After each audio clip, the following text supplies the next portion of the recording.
자, 갑툭튀 한글 맞춤법. 갑자기 툭 튀어나온 한글 맞춤법. 예, 저 자립성을 살펴보기로 했죠. 글은 문자를 사용한 말이에요. 입으로 말할 때는 마디마디 띄어서 발음하고 글로 쓸 때는 마디마디 띄어서 씁니다. 우리말의 경우. 철수가 그림책을 본다라는 문장에서 철수가 그림책을 본다. 요 세 군데처럼 문장 속에서 자립의 최소 단위를 마디로 삼아서 끊어 읽어요. 이러한 마디를 어절이라고 합니다. 여기서 더 쪼개면 철수가에서 철수하고 가가 분리되는데 이 가라는 말, 그림책을 해서 그림책과 을이 분리되는데 을이라는 말, 본다에서 본과 다가 분리되는데 다라는 말. 그런데 이런 말들은 따로 떼어 놓으면 아무 의미가 없죠. 앞에 말에 붙어서만 기능을 하는. 그러니까 의미는 없고 역할만 하는 말들인 거예요. 그래서 그런 말들은 들까지 뗐을 경우는 어절이라고 하지 않습니다. 말이 아닌 거죠, 그때부터는. 글을 쓰다가 띄어야 할지 붙여야 할지 헷갈리면요. 일단 소리 내서 읽어보세요. 띄어 읽어서 의미 전달에 이상이 없으면 그냥 띄어서 쓰면 됩니다. 예외가 좀 있다면요, 음악, 예, 노랫말, 노래를 부를 때나 연기, 이런 경우에 약간 예외가 발생할 수 있어요. 근데 그거는 이제 그쪽의 전문 분야니까. 공식처럼 얘기하면 띄어서 읽기와 쓰기는 거의 같다예요. 같은 거나 다름없다. 그러니까 문장보호로 치면 근사치 부호, 이거 여러분들 어렸을 때 산수, 수학 시간에 본 기호죠. 네. 이렇게 생각하면 돼요. 네. 원리가 같아요. 이해를 돕기 위해서 예시를 한번 들어볼게요. 그걸 읽기에 따라서 똑같아 보이는 문장이 어떻게 달라지는지, 그 안에서 말의 역할이 어떻게 달라지는지. 자, 1번. 엄마가 방에 들어간다. 엄마, 마미가 방에, 룸에 들어가는 거죠. 이게 가장 흔한 용법이죠. 근데 여기다가 엄마 뒤에다가 말줄임표, 짧은 말줄임표 3개짜리를 집어넣었어. 엄마가 방에 들어간다.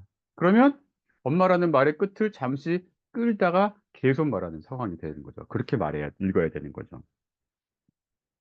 가가 방 쪽으로 붙었어. 엄마 가방에 들어간다. 그러면 이제 의미가 다양해지죠. 어떤 생략된 주어인 무언가가 있어서 그것이 엄마의 가방에 들어간다. 이렇게 해석될 수도 있고요. 엄마가 가방에 들어간다. 이렇게 될 수도 있고, 엄마가 가방 속으로 들어가는 거가 되겠죠? 엄마는 가방에 들어간다. 다른 식구들은 어디 들어가는지 모르지만 엄마는 가방에 들어간다. 뭐 이렇게, 이런 맥락에 따라서 이렇게 될 수도 있겠죠. 이렇게 똑같은 글자가 똑같은데 띄어읽기와 띄어쓰기에 따라서 말의 역할이 전혀 달라지고 있죠. 몇 개 더 예를 들어보면, 엄마, 쉼표를 찍었어. 엄마, 가방에 들어간다. 그러면, 엄마, 쟤, 우리 고양이가, 강아지가 가방에 들어가고 있어. 뭐 이런 상황에서 이렇게 쓸 수 있겠죠. 또, 엄마 띄고 가 하는데 마침표 탁 찍었어. 방에 들어간다. 이 상황이에요. 그러면 엄마는 가. 엄마 이제 그만 가. 나 방에 들어갈게. 뭐 이런 상황에 쓸 수 있겠죠. 이게 띄어 읽기와 띄어 쓰기에 의한 차이점이에요. 그래서 이것이 쉼표 하나가 잘못 찍히고 띄어쓰기가 잘못되고 마침표가 잘못됐을 경우에 어마어마한 차이가 나는 거죠. 숫자의 경우는 말할 수도 없고, 글쓰기 강사들이 이해를 돕기 위해서 자주 예를 드는 게 이제 무지개 같은 친구라는 건데, 이제 이거를 띠는 거에 따라서 봐요. 무지개 같은 친구. 그러면 그 친구의 어떤 성격이 무지개의 속성하고 비슷한 면이 있어. 뭐 다채롭다거나. 그럼 무지개 같은 친구야. 이렇게 되는 거죠. 근데 두 번째, 무지. 개 같은 친구 이렇게. 그 여기서는 통상적으로는 이제 개 같은이라고 말하면 좋은 의미로 잘 안 쓰이죠. 개한테 미안하지만. 그래서 무지 개 같은 친구 이렇게 읽고 이렇게 쓰면 성질이 나쁘다는 말이 되겠죠. 또 세 번째, 무지 개 같은 친구야. 그러면 어떤 걔는 좀 개 같아. 그 외모나 성격이 그 성향이 개의 특성을 지녔어. 이런 뜻이 이제 강해지겠죠. 이렇게 개 같은데요. 이렇게 붙이는 개 같은 거 띄는 개 같으니 그것도 2015년 이후에나 이제 규정이 가미돼 가지고 분리됐어요 사실은. 그전에는 다 뗐어요. 그래서 성질 나쁘다는 뜻의 의미로 개 같은도 띄었어야 됐고요. 지금 어떤 개를 닮았다, 개의 특성을 지녔다는 의미로 쓸 때도 띄었어야 했었어요. 지금은 아닙니다.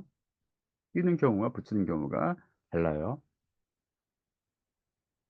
자, 이상 설명해 드린 그 원리가 인제 여러분들이 인제 앞으로 당분간 저와 같이 생각해야 될 자립성의 부분인데요. 이 자립성에 대한 부분에 대해서도 한글 맞춤법 총칙 제1 항은 뭐라고 말하고 있냐면 "표준어를 소리대로 적되 어법에 맞도록 함을 원칙으로 한다." 이렇게 말하고 있어요. 그러니까 소리대로 적는다는 말, 즉 띄어쓰기의 관점으로 말하면 띄어 읽는 거와 어 띄어 쓰는 거와 큰 차이가 없다는 것도 해당이 되겠죠. 또 한글이 표음 문자로서 그 소리 문자니까 더더욱 그렇죠. 그런데 여기도 살짝 들어가면요. 일단 저 규정이 그러니까 자칫하면은 '표준어가 아닌 말은 띄어쓰기를 어겨도 돼?' 이렇게 오해할 수가 있는데 쪼끔 수정이 필요하지 않을까 저는 생각이 들어요. 한글 맞춤법은 사실 표준어법에 가까워서 이렇게 지역어에는 관여를 잘 안 하고 싶어 하는 경향이 좀 있어요, 그 공부를 해 보면. 하지만 맞춤법의 하나인 이 띄어쓰기에서는 표준어가 아닌 낱말에도 표준어와 마찬가지로 법칙을 적용합니다. 그리고 또 어법 얘기를 하는 것도 규정에서 그냥 소리 나는 대로 적어 버리게 되면은 그 말의 현상 때문에 굉장히 대혼란이 빚어질 수가 있어요. 그러면 어법 무시하고 소리 나는 대로 적으면은 '쟤는 공부를 유치원도 못 나왔나.' 막 이렇게 비난을 받기도 하잖아요. 그러니까 여러분들은 저 조항을 이렇게 이해하면 될 것 같아요. 우리말을 소리 나는 대로 적되 어법에 맞도록 함을 원칙으로 하고 표준어에 적용하는 원칙은 그대로 비표준어에도 적용한다. 뭐 이렇게 자립에 관한 대원칙을 마음속에 개념 정립을 해 두시고 인제 이해에 들어가면 되겠습니다.